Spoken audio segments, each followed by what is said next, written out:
아무튼 이 볼테르에게서 우리가 볼 수 있는 거는 영국에 가서 자기가 뉴턴과 존 로크에 대해서도 공부하고 그러면서 영국의 경험론과 그다음 프랑스인이 가졌던 기본적인 회의주의, 데카르트로부터 비롯되는 회의주의의 이 합리점으로 이제 볼테르를 사람들은 이야기합니다.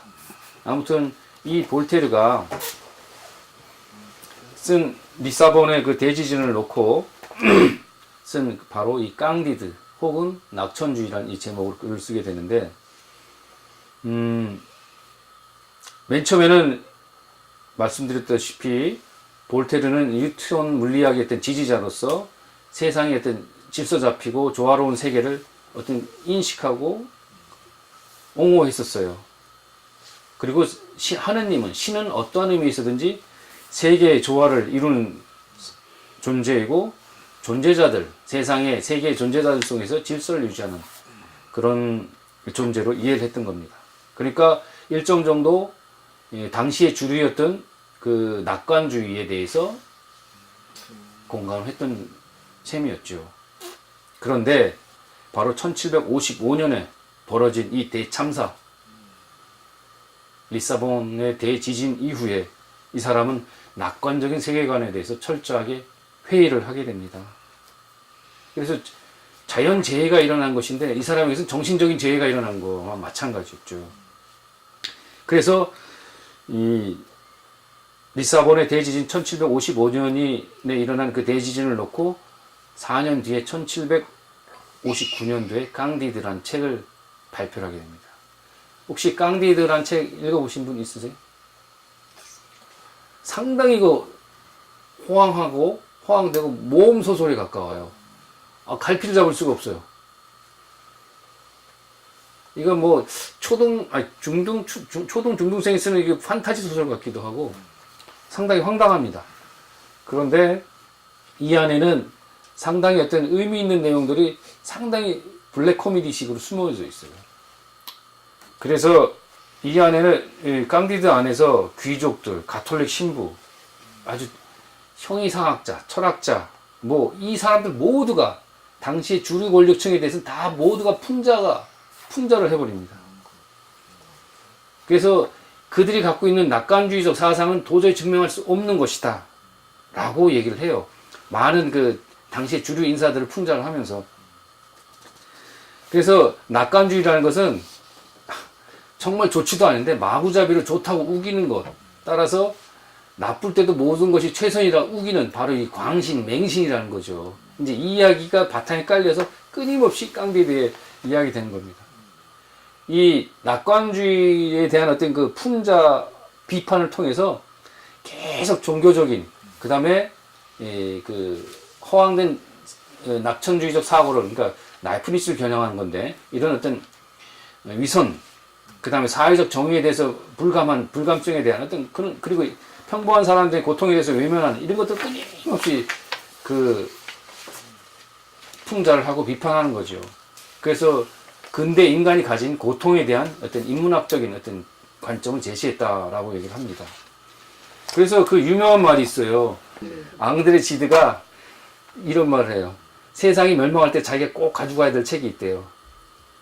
그 책이 성서, 셰익스피어 책, 그 다음에 토스토예프스키 책, 그 다음에 바로 볼테르 깡디드. 세상이 불타도 가져가야 될 책이 깡디드라 합니다. 그 앙드레 지드에게 있어서는. 아무튼 이 깡디드가 두껍지는 않아요. 그렇지만 한번 다음에 시간 되시면 읽어보세요. 상당히 그 풍자가 있는데 풍자를 쫓아가다 보면 이게 뭔 얘기 하는가 하다 보면 마지막 결론 부분에 대해서 어떤 마지막 부분에 가서 고개를 끄덕이게 만드는 이런 책입니다.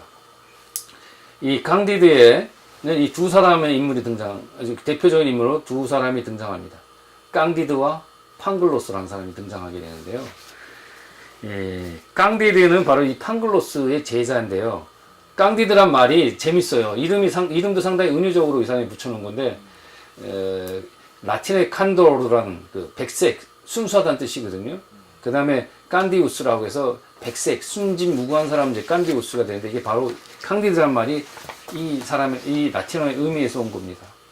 그래 너무나 착하고 순진무구해서 의심할 줄 모르는 사람이야. 이 캉디드는 이름 자체에서 드러나는 암시하는 게 바로 이 사람이. 여러분들은 캉디드는 아니죠? 이 캉디드가 지금 제가 독일에 있을 때 그 베스트팔렌 지역에 살았었는데 그 베스트팔렌을 배경으로 해요. 그 도시에 베스트팔렌 한 주입니다. 한 성에서 지상낙원이라 일컬어지는 베스트팔렌 어느 성에서 이 사람은 자기가 넘보지 못할 공주, 그 성의 공주를 그 사랑을 나누기 위해서 수작을 부리다가 쫓겨나게 됩니다. 이제 그 순간부터 이제 모험과 별의별 사건들이 다 일어납니다. 그 끊임없이 고통과 불행, 재앙이 일어나는데 그걸 다 몸소 체험을 해요. 그리고 엄청나게 그 참혹한 그 사태도 광경도 다 목격해요. 근데도 이 캉디드는, 이 순진무구한 캉디드는 이것이 정말 세상의 최선의 세계다. 어? 이 시련은 참된 세계로 나가 선한 세계로 나가니 그것이 일부이다. 완전히 낙관론의 극치를 달립니다. 그래서 이제 이 안에서 세상은 정말 악으로 가득 차고 그냥 불행으로 가득 찼는데 이것을 선하다고 주장하는 사람들이 득실거리게 되는 거예요. 특히 캉디드를 중심으로 해서. 이건 완전히 이 캉디드 안에서 그래서 이 말이 나오죠. 이 낙천주의자는 아까 광기라고 말씀드렸는데 광경병에 비교합니다. 미친 개 걸린 병처럼. 그래서 라이프니츠가 만들어놓은 이 예정조화설이란 이 낙천주의의 어떤 근거가 되는 예정조화설이라는 건 바로 깡디드 같은 그 멍청한 인간들을 양상해낸다 라는 것을 암시하고 있죠. 그래서 이 캉디드는 하여튼 계속 죽었다 살았다 뭐 별짓 엄청난 재앙을 다 겪는데 이것이 바로 그 계속되는 불행과 시련이 바로 볼테르가 라이프니츠의 낙천주의를 계속 조롱하고 있는 것 같아요. 공격하고 비판하는. 다음 편 캉디드의 스승이라는 이제 판글로스라는 사람이 나타나는데 판글로스는 바로 이것도 라틴어에서 라틴어 히라보에서 다 연결되는 말인데 판이라는 이 전체 모든 것이라는 뜻이잖아요. 그 다음에 글로사가 언어, 단어 이런 뜻인데 그걸 붙여놓은 거예요, 이름을. 그러니까 볼테르도 이름을 참 사람 이름 재밌게 지었어요. 판글로스. 그래서 모든 걸 말로만 하는 사람. 그래서 모든 것에 대해서 말을 할 준비가 되어 있는 사람. 누가 물어봐도 다 말할 수 있는 사람. 이 말은 역으로 그 말은 아무런 의미가 없는 말일 수도 있다는 얘기죠. 그러니까 이 신학자, 철학자들이 말은 많고 뭘 다 할 수 있는데 그 말은 사실 알맹이 없다는 말이 즉 비꼬는 말이 되는 겁니다.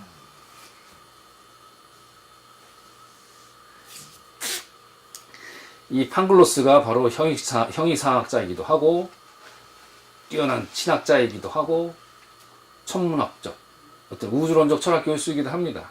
모르는 것이 없어요. 그냥 독단적 어떤 궤변에 사로잡힌 사람입니다. 그야말로 말의 화신. 말 그대로 판글로스. 모든 언어를 다 할 줄 아는. 그러나 이 사람에게는 모든 것을 다 아까 말씀드렸듯이 낙천주의자들이 얘기하듯이 원인과 결과 이런 어떤 그 인과관계로 세상을 다 풀어갈 뿐이에요. 결국엔 이거 상당히 합리적이고 이성적이고 원인과 결과에 따른 이야기를 한다 하지만 볼테르의 입장에서 봤을 때는 상당히 비이성적인 광기에 불과한 거예요. 그래서 캉디드의 맨 마지막 문장에 보면은 이 말을 합니다. 캉디드의 맨 마지막에 보면은 존재할 수 있는 세계들 중 최선의 세계에서는 모든 사건들이 치밀하게 연결되어 있다고 판글로스가 마지막으로 엄숙하게 아주 그냥 진지하게 얘기를 해요. 그때 그 얘기를 쭉 듣고 있다가 캉디드가 이런 얘기를 하죠. 당연한 말씀입니다. 근데 우리의 밭을 우리가 갈아야 돼요. 당신은 말만 하고 계시오. 모든 사건이 다 치밀하게 연결됐지만 그렇다고 당신은 밭을 노동하지 않는다는 얘기죠.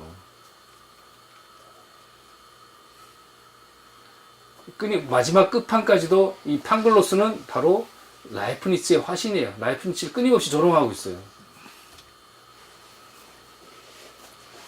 라이프니츠가 고집스럽게 낙천주의를 얘기했던 것, 그것은 바로 그 고집스러움은 바로 광기였다는 혹시 숙명과 운명의 차이는 아세요? 누가 설명해 주실 수 있으세요? 이게 독일어에서는 슈켄, 보내다라는 뜻이에요. 이렇게 보내다. 소포를 보내다 할 때도 이 슈켄이라는 단어를 쓰거든요. 슈켄. 이 이제 운명, 숙명에 대해서 이제 하이데거가 했던 말인데, 독일어에서 운명이라는 거는 슈켄이 명사를 만들면은 괴식이에요. 그러니까 이 보내어진 것들이 종합돼서 드러나는 거예요. 그러니까 이 말은 다시 말해서 운명이라는 것은 내가 결정하는 게 아니죠. 존재의 어딘가에서부터 나를 규정하는 것들이 보내어진 거예요. 운명적이다. 이건 내가 극복할 수 있는 내용들이 아닙니다. 근데 제 생각에 숙명이라는 것은 인간 스스로를 바꿀 수도 있을 것 같아요. 자기가 가능한 최선의 세계에서 악이 어떻게 숙명적으로 존재하는가. 어떻게 가능한 이건 계속 리사본의 대지진에 대한 어떤 물음입니다. 신이 만들었다는 이 가능한 최선의 세계에서 조화로운 운동의 법칙들 안에서 이토록 끔찍한 재앙이 일어나는가. 깡디드를 얘기하는 볼테르는 아니다. 우리가 사는 세상은 모든 것이 지금 팡글로스가 깡디드의 마지막에서 얘기하듯이 최선의 세계에서 서로 치밀하게 연결되어 있는, 모든 사건이 치밀하게 연결된 그런 것들이 아니라 우리 세상은 정말 파편화된 세계고 질서 잡힌 세계가 아니다라는 것이죠. 그러니까 우리 세계는 너무너무 우연한 것들이 나뉘어서 절단되어 있다는 거죠. 그리고 깡디드를 보시게 되면, 읽어보시게 되면요, 막 시체들이 막 절단되는데 나중에 또 살아나고 막 이상해요. 죽었던 사람이 살아나고.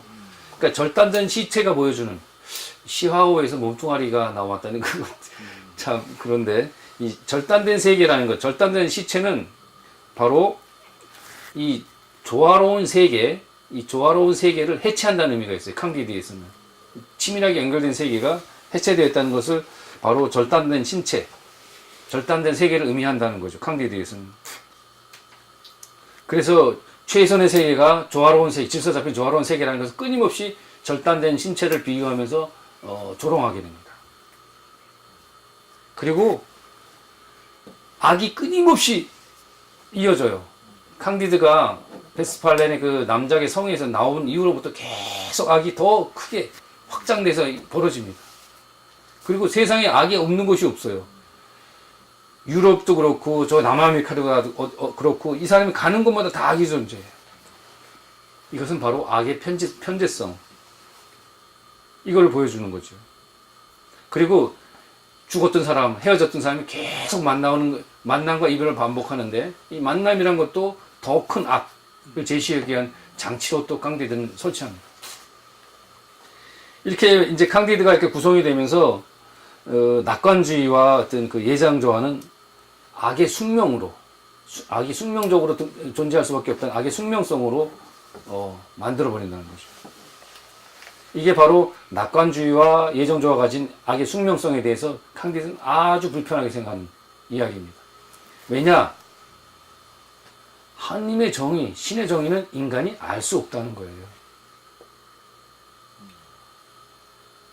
그리고 인간이 하나님에 대해서 추론이 할 수 없는 상태에서 하나님의 정의는 우리가 어떻게 알 수 있겠는가라는 거죠. 볼테르가 이제 기가 막히게 이제 이런 어떤 캉디드를 썼는데, 이 캉디드를 쓰게 된 이유가 있습니다.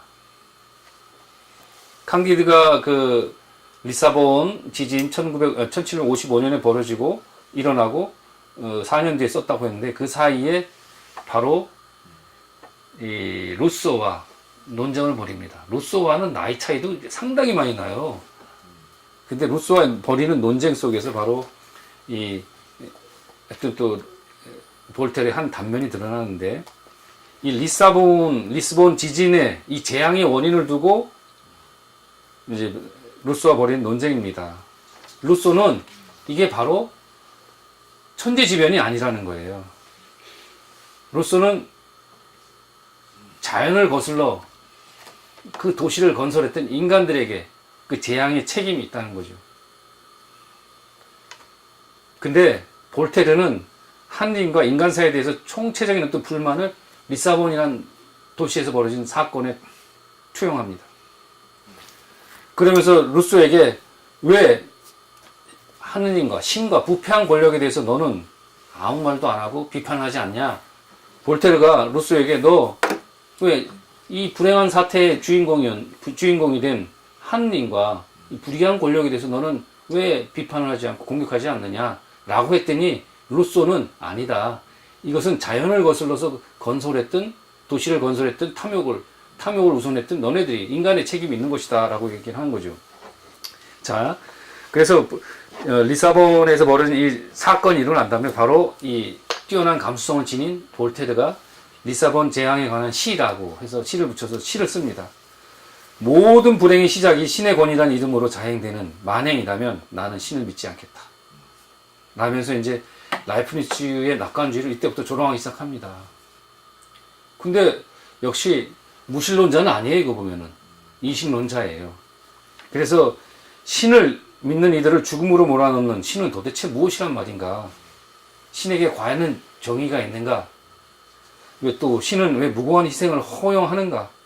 세상의 불행에 왜 악이 필요한가? 왜 악이 정의를 넘어서고 이기는가? 왜 우리는 불공정한 신 아래서 고통을 받는가? 보세요. 볼테르는 신의 문제, 신의 물음에 집중하고 있습니다. 이 시에 대해서 루소가 답장을 해줘요. 내 시 어때? 라고 루소한테 자랑을 하고 싶었거든요. 볼테르는. 그랬더니 그 어린 루소가 답을 합니다. 인간과 자연의 불행에 대한 절망, 비관주의를 아주 잘 묘사하셨습니다. 하고 아주 정중하게 찬사를 보내요. 그런데 이제 또 볼테르를 꼽니다. 아, 참, 이 두 사람은 상당히 앙숙이었어요. 리사본 지진을 두고 인류가 불행하다고 비난할 필요는 없다. 인류의 불행을 비난할 필요는 없다. 인류의 불행은 하느님, 신의 탓이 아니다. 리사본 시내 중심가에 뭐 6, 7층까지 집을 높이 짓고 그것도 엄청나게 많은 집을 그 MB처럼 때려 짓고 그 사람이 밀집하게 살게 만들어 놓고 거기에 사람이 살게 만들었는데 그 자연과 더불어 자연과 함께 살아야 될 곳에 인간이 밀집해서 살아서 밀집한 곳에 사람이 살던 그곳에 지진이 났고 그래서 사람이 많이 죽은 것이 아니냐. 사람이 좀 듬성듬성하게 집을 짓고 살았으면은 지진 피해가 나도 좀 사람이 덜 죽고 피난하기도 쉬웠을 텐데 그렇게 지어놓고 니네 잘못 아니냐. 인간 잘못이지 왜 신의 잘못이라 하냐. 루소는 다음 시간에 말씀드리겠지만 제가 보기엔 무신론자 같아요. 하여튼 루소의 다음 시간에 루소는 또 에밀이라는 책, 그 유명한 책이 있죠. 에밀에서 또 가톨릭 교회를 싹 비꼬는 이야기가 나오는데 그래서 비꼬는 이야기가 나오는데 하여튼 그러니까 리사본 재앙이 신의 이름으로 신의 불의, 신의 공정하진 신, 부패한 권력이 되지 마라. 인간 잘못이다. 혹자는 그러겠죠. 세월호 재앙을 두고 뭐 하느님의 어떤 벌, 상징적인 벌로 이해할 수 있는 사람도 있을 것이고 아니면 우리 사회가 갖고 있는 어떤 근본적인 어떤 그 결함, 부패 이런 것도 종합하잖아요. 또 후쿠시마도 마찬가지고. 근데 우리가 자연재해를 하느님이 노했다 라고 얘기를 한단 말이에요. 그거 아니라는 거죠. 루소의 이야기는. 근데 볼테르는 신의 재앙으로 또 생각할 수도 있었나 봐요. 그 신의 재앙으로 생각을 해야지 부패한 당시 종교 권력을 비판할 수 있었으니까. 볼테르가 화가 났어요. 아주 이 사람은 또 한번 필이 꽂히면 정말 원한이 센 사람이기 때문에 야 볼테르 아니 이제 루소야 그러면 내가 너한테 얘기해 줄게. 이번엔 시가 아니라 쓴 책이 바로 깡디드입니다.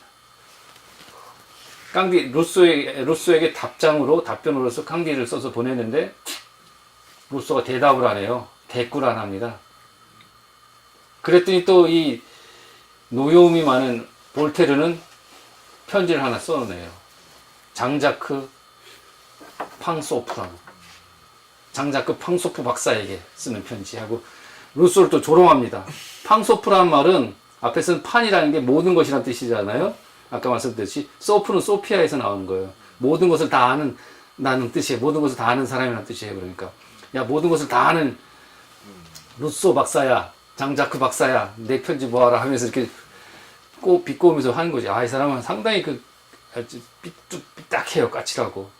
그러면서 네가 뭐죠? 이 사람이 그 루소가 쓴 그 인간 불평등의 기원 내지는 뭐 자연으로 돌아가라 이런 말을 네가 하고 있는데, 야 사람은 늑대로 태어나지는 않았는데 늑대가 되어버리더라. 뭐 이러면서 꼬기도 하고, 자연 상태로 돌아갈 것을 주장하는 루소가 끊임없이 그 불편한 상태, 대치 상태에 쓰게 됩니다. 그러면서 자연 상태는 원시 상태이기 때문에 분명히 말하건대 문명 상태보다 우월하지가 않아 라고 이제 또 계속 루소한테 시비를 겁니다. 그리고 네 책을 읽으면은 사람은 정말 네 발로 기어다니는 짐승 같다 라고 하면서 자연 상태로 돌아갈 것을 얘기하는 루소를 계속 변죽을 겁니다. 그런데 루소는 대답하지 않아요. 대답할 가치를 못 느꼈는지 아니면 또 다른 이유가 있었는지 모르겠지만, 근데 상당히 신경질적이고 신경과민, 예민한 상태로 볼테르가 루소에게 친해지고 싶었나 봐요. 계속 딴죽을 걸어요. 비판을 하는데 루소가 대답하질 않아요. 아마도 거기에는 볼테르가 보기에는 루소가 가졌던 그 혁명가적 기질, 세상을 보는 포괄적 관점, 자연으로부터 시작해서 문명 전체를 아우르는 그 관점에 대한 자기는 이제 막 들쑥날쑥하는 다혈질적인 그런 감정이 있는데 루소는 상당히 침착한 그런 거에 대해서 매력을 느꼈는지도 모르고, 또 반면에 루소의 입장에서는 이 사람도 쫀쫀해서 그런지 볼테르는 돈이 많았잖아요. 부유한 사상가였단 말이에요. 가난한 문인에게, 학자에게 지갑을 열어서 술을 살 수 있었던 사람이었는데, 그리고 볼테르는 아버지가 법률가, 그래도 나름대로 어떤 그 있는 집안의 아들로 태어났는데, 루소는 아버지가 시계공이었어요. 노동자의 아들로 태어나서 돈도 별로 없었고 또 병약했어요. 건강하지도 못했고. 이런 둘 사이의 어떤 약간의 어떤 그 차이점들이 서로가 서로를 가까이 가게 하지 못했고, 물론 나이 차도 있었지만 그렇게 서로 예민하게 둘이 붙었던 것 같아요. 그리고 이 둘이 끊임없이 논쟁은 거의 일방적으로 붙은 것 같은데, 질투하고 논쟁하고 그러다가 이제 찌질하게 끝납니다.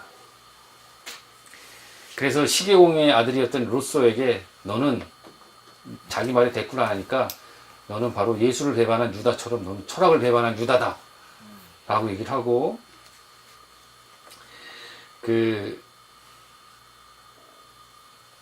루소 보고 너는 미친 개처럼 아무나 묻어뜯는 것 같아 라고 얘기를 하고 계속 시비를 걸었는데, 루소는 끊임없이 볼테르를 무시해버렸어요. 나중에 이 캉디드가 쓰고 난 다음에 30년 뒤에 프랑스 혁명이 일어나는데, 그리고 볼테르가 죽고 나서 한 11년 정도 있다가 프랑스 혁명이 일어나는데, 당시에 프랑스 사람들에게 있어서 개혁주의자와 혁명가들에게 있어서 볼테르는 어떤 개혁주의자들이 선호했던 인물이고, 루소는 혁명가들이 선호했던 인물로 알려지고 있습니다. 근데 그 말이 바로 이 말입니다. 제가 아까 말을 잠깐 멈췄던 말인데, 이 말이 루소의 말로 우리 많이 알려져 있죠. 아주 유명한 말이잖아요. 나는 당신이 하는 말에 찬성하지는 않지만 당신이 그렇게 말할 권리를 지켜주기 위해서라면 내가 내 목숨이라도 기꺼이 내놓겠다. 그죠? 여기서 이게 루소의 볼테르의 말이라고 하는데 아직 확인되진 않았다고요. 아무튼 그럼에도 이건 바로 이 당신의 말에 동의하지 않지만, 찬성하지 않지만 이 당신이 루소일 수 있다라는 거죠. 그래서 이런 말을 내놓은 볼테르를 보고 바로 지식인의 입장을 얘기하는 거예요. 지식인은 내가 동의하진 않지만 그렇게 말할 권리를 지켜주기 위해서 목숨이라도 내놓을 수 있을 정도의 강한 어떤 그 정의감이 불타야 된다는 것. 이것이 바로 어떤 지식인의 태도라는 거죠. 이 모습을 볼테르가 보여줬고, 이것이 바로 어떤 사상의 순교자라 할 수 있다는 거죠. 이것은 바로 권력에 대해서는 철저하게 불신했던 볼테르의 입장입니다. 이게 바로 이 부분에서 볼테르가 얘기하는 그리고 프랑스적인 어떤 관용, 똘러랑스의 정신이 바로 여기서 나오는 것들이겠죠. 이 프랑스의 똘러랑스의 정신에서 이 볼테르가 어떤 선구자적 입장을 가지게 되는 사건이 하나 있는데요. 이 볼테르가 68살인가? 60이 다 돼서 벌어진 사건이 있어요. 이 칼라스 사건이라고, 프랑스 남부 툴루즈에서 벌어진 사건인데, 어느 날 그 가톨릭, 거기는 이제, 가톨릭이 센 도시였는데, 당시 프랑스에서는 프로테스탄트와 가톨릭의 싸움이 심했었어요. 그래서 자기 프로테스탄트를 개종하려는 아들이 툴루즈 칼라스라는 사람 집안에 있는 아들인데, 포목상인데, 그 사람의 아들이 자다가 죽어요. 근데 이 죽었는데, 이 죽음을 아버지가 카톨릭 신자였던 아버지에게 씌우는 거예요. 아들이 프로테스탄트로 개종하려고 하니까 그걸 개종 못하게 하기 위해서 죽였다는 거예요. 누명을 씌운 거죠. 이 사건을 놓고 볼테르가 달려드는 거예요. 그 많은 할아버지가, 나이 많은 할아버지가 달려들어서 이 사람의 누명을 벗겨주기 위해서 끊임없이 노력을 하는데, 결국에는 누명을 벗기지 못하고 이 사람은 종교재판에 넘어가서 우리나라처럼 우리나라에서 그 형벌 있죠. 능지처참이라는 거. 이렇게 해서 죽게 만들었어. 이게 바로 이 사건을 두고도 에밀 졸라도 이제 드레피스 사건을 이제 이 얘기를 쓰는데, 이 사건을 두고 바로 볼테르가 관용론이란 똘레랑스 이 책을 쓰게 되는 거죠. 그래서 관용론을 써서 종교 자유, 종교의 관용에 대한 부분들을 끊임없이 변화하게 되는. 그러니까 나이가 들어서도 끊임없이 자기가 이런 어떤 불편한 어떤 권력 투쟁, 권력 싸움, 종교 간의 싸움에 이제 개입을 하게 됩니다. 상당히 루소와 하여튼 그 논쟁을 벌이면서 루소와 하여튼 까칠하게, 찌질하게 싸움을 했던 이 사람이 관용주의자였다는 것. 상당히 아이러니입니다. 네. 제가 오늘 이 리사본의 대지진 1755년이면은 지금부터 몇 년 정도 된 거죠? 계산을 하시면 빨리 해보세요. 한 250년, 300년 되나? 260년? 260년 사건하고 바로 작년에 2014년에 벌어진 세월호 사건하고 우리가 한번 연결해서 고민해 봐야 되겠다는 생각을 또 해보고요. 그래서 재앙은, 참사는 어떻게 극복되는가, 그거에 대한 어떤 고민들이죠. 세월호 어떻게 생각하세요? 이거 악이잖아요, 악. 근데 전통 형이상에서 얘기하는 것처럼 그게 선의 결핍도 아닐 것이고, 우리가 봤을 때. 그렇다면 세상의 악과 선이란 무엇인가? 우리 그리스도교인들은 항상 하나님이 다 해주실 거야. 하나님이 다 알아서 해주실 거야. 세상은 다 선한 것으로 구성되어 있어. 잘 될 것으로 될 거야. 이렇게 얘기를 한단 말입니다. 이렇게 얘기했을 때 하나님은 정의로우신 분이니까 라고 그리스도교인들은 얘기합니다. 그럼 이 재앙에 대해서, 이 악의 현실에 대해서 어떻게 얘기를 할 것입니까? 이런 세상의 악에도 불구하고 하느님은 과연 정의롭다고 얘기할 수 있겠는가? 라는 거죠. 우리가 루소의 편에 서서 얘기를 할 수 있을까요? 아니면 볼테르 편에 서서 얘기할 수 있을까요? 아니면 라이프니스 편에 서서 얘기할 수 있을까요? 저는 또 한편으로 그 생각을 오늘 강의 처음에 말씀드렸던 리사본의 재앙이, 대참사가 일어난 다음에 그 복구 과정에서 두 인물이 나타나요. 예수의 출신 말리그라다라는 예수의 신부와 까르발류라는 사람, 아까 말씀드렸던 폼발 후작이라고 하는 이 두 사람을 놓고, 그러니까 대참사를 해결하는 방법 하나는 합리적으로 정말 인간의 힘으로 이게 신의 징벌이 아니고 종말론적인 어떤 그러니까 예수의 신부는 이거 종말론적 세상의 끝이 왔다. 그리고 신의 징벌이다 하고 사람을 선동하고 계속 종교적인 세력을 끌어들이려고 하는 거죠. 근데 이 카르발류란 총리가 아니다. 이거는 인간의 어떤 이 재난은 인간이 스스로 극복할 수 있는 여러 가지 것들이 있다고 종교 세력, 종교와 정치와 결탁한 종교 세력을 이 재앙 복구에서 제거시킵니다. 상당히 어떤 이성적이 합리적으로 이 재앙을 이겨내는, 복구해 나간다는 거죠. 이제 그런 측면에서 봤을 때 이 세월호 참사를 놓고 우리가 그 참사를 회복하고 복구하는 이 과정은 나름대로 우리에게서는 어떤 합리적으로 계몽된 어떤 이성적으로 이제 풀어가려고 하는 부분이 있다면은, 다른 한편은 그 광기에 가까운, 종교에 가까운 세력들이 있더라고요. 광신에 가까운 세력들이 바로 이 합리적으로 풀어가는 그 어떤 부분들을 계속 억누르고 있는. 그러니까 이건 복구가 안 돼요. 지금이랑 비슷한. 네. 그래서 리사본 이후에, 리사본 이거 지금 이 1755년 이 사건을 우리가 리사본 대지진을 이제 다음에 한번 기회가 되시면 공부해 보시면 아직, 이게 유럽이 근대화로 나가는 또 하나의 그 엄청난 사건이 된 거예요. 어떤 식으로요? 건축학적으로도 그렇고 과학적으로 그렇고 또 그 다음에 지진과 해일에 대한 모든 연구 부분들이 엄청나게 발전하게 돼요. 이 사건을 놓고. 그 다음에 계몽, 이 1755년이니까 이거 이 이후로 계몽주의가 더 크게 확장되고 발전하게 됩니다. 이 사건이 결국엔 종말론적 사건이 아니고 신의 징벌이 아니고 바로 어떤 인간의 어떤 책임, 루소적 입장에서 돌아갔을 때. 근데 우리는 이 세월호 참사를 놓고 계속 어떤 그 주변부를 맴도는, 본질을 회피하는 종교적인 어떤 관계에 가까운 이야기들로 마무리 지려고 그러는 것들이죠. 주변부로 핵심을 들어가지 못하고. 그래요. 어느 어떤 누가 이런 얘기를 하던데, 사고와 사건의 차이가 있대요. 사고는 사실을 규명하면 되지만 사건은 진실을 규명해야 된다고 하더라고요. 이거는 세월호 사건은 사실을 규명해야 되는 것이 아니라 진실을 규명해야 되는 것들이잖아요. 근데 이 세월호 사건을 교통사고에 비유하는 이유가 바로 진실을 은폐하기 위한다는 거죠.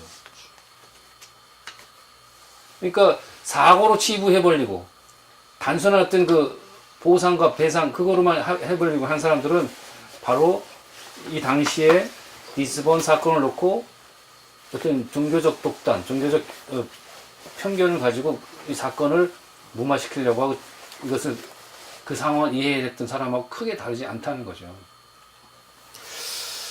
근데 하여튼 이 정신적인 충격, 리스본 대지진이 결국에는 볼테르나 그 이후에 루소나 그 모든 유럽의 사람들에게 정신적인 충격을 줬고, 바로 계몽과 혁명으로 나가는, 비록 프랑스 대혁명이 1789년 프랑스 혁명이 부르주아 혁명이긴 했지만 근대 봉건 왕국을 한 번 더 확실하게 무너뜨릴 수 있는 계기가 됐던 것이 바로 사상적인 어떤 배경이 될 수 있는 사건이 1755년 리사본 대지진이었다는 거죠.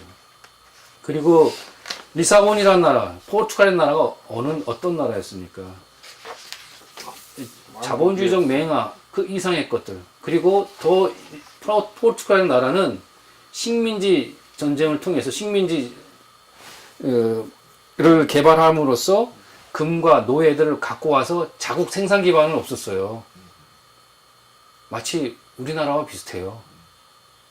이 나라에서 부패한 권력과 종교 세력, 그리고 여전히 가톨릭 교회가 힘을 쓰고 있는, 아직 다른 나라들은 종교 재판이 없어졌어요. 거의 없어진 상태인데 포르투갈은 여전히 사람들을 종교 재판, 마녀사냥이라는 이름으로 사람들 종교 재판에서 처형할 수 있는 그런 힘들을 가진 세력들이 있었던 것. 그리고 정치 권력과 종교 세력의 결탁으로 사람들은 힘들어지고 있던 상황. 예. 그리고 그 권력자들을 지탱하게 하는 가톨릭 교회의 어떤 그 독단적인 교리, 도그마, 이것은 사람들로 하여금 주체적 삶을, 자유의지에 따른 어떤 진보적 삶, 앞으로 나가는 삶을 방해했던 것들이었는데, 이것이 한꺼번에 총체적으로 드러난 사건이 리사본 1755년 사건이었습니다. 이 사건 이후로 이제 보다 더 첨예하게 인간은 계몽주의적 인간, 주체적 삶이란 무엇인가에 대해서 사람들은 고민하게 됐고, 뭐 여타의 다른 학문 분야는 지진과 관련한 여러 가지 분야들은 뭐 계속 더 많이 발전하게 됐던 것들이죠. 그래서 이 리사본의 지진, 이것은 결국에는 앙시앙 레즘의 상징적인 모습일 수도 있다는 거죠. 구체제, 구악의 실체를 드러냈다는 거죠. 마찬가지로 우리 사회를 은유해서 본다면은 세월호 사건 이 자체는 앙시앙 레즘이에요. 우리 사회가 지니고 있는 구악의 실체가 드러났다고, 총체적으로 드러난 사건이라고 상징할 수 있지 않겠나 라고 생각이 들어요. 예.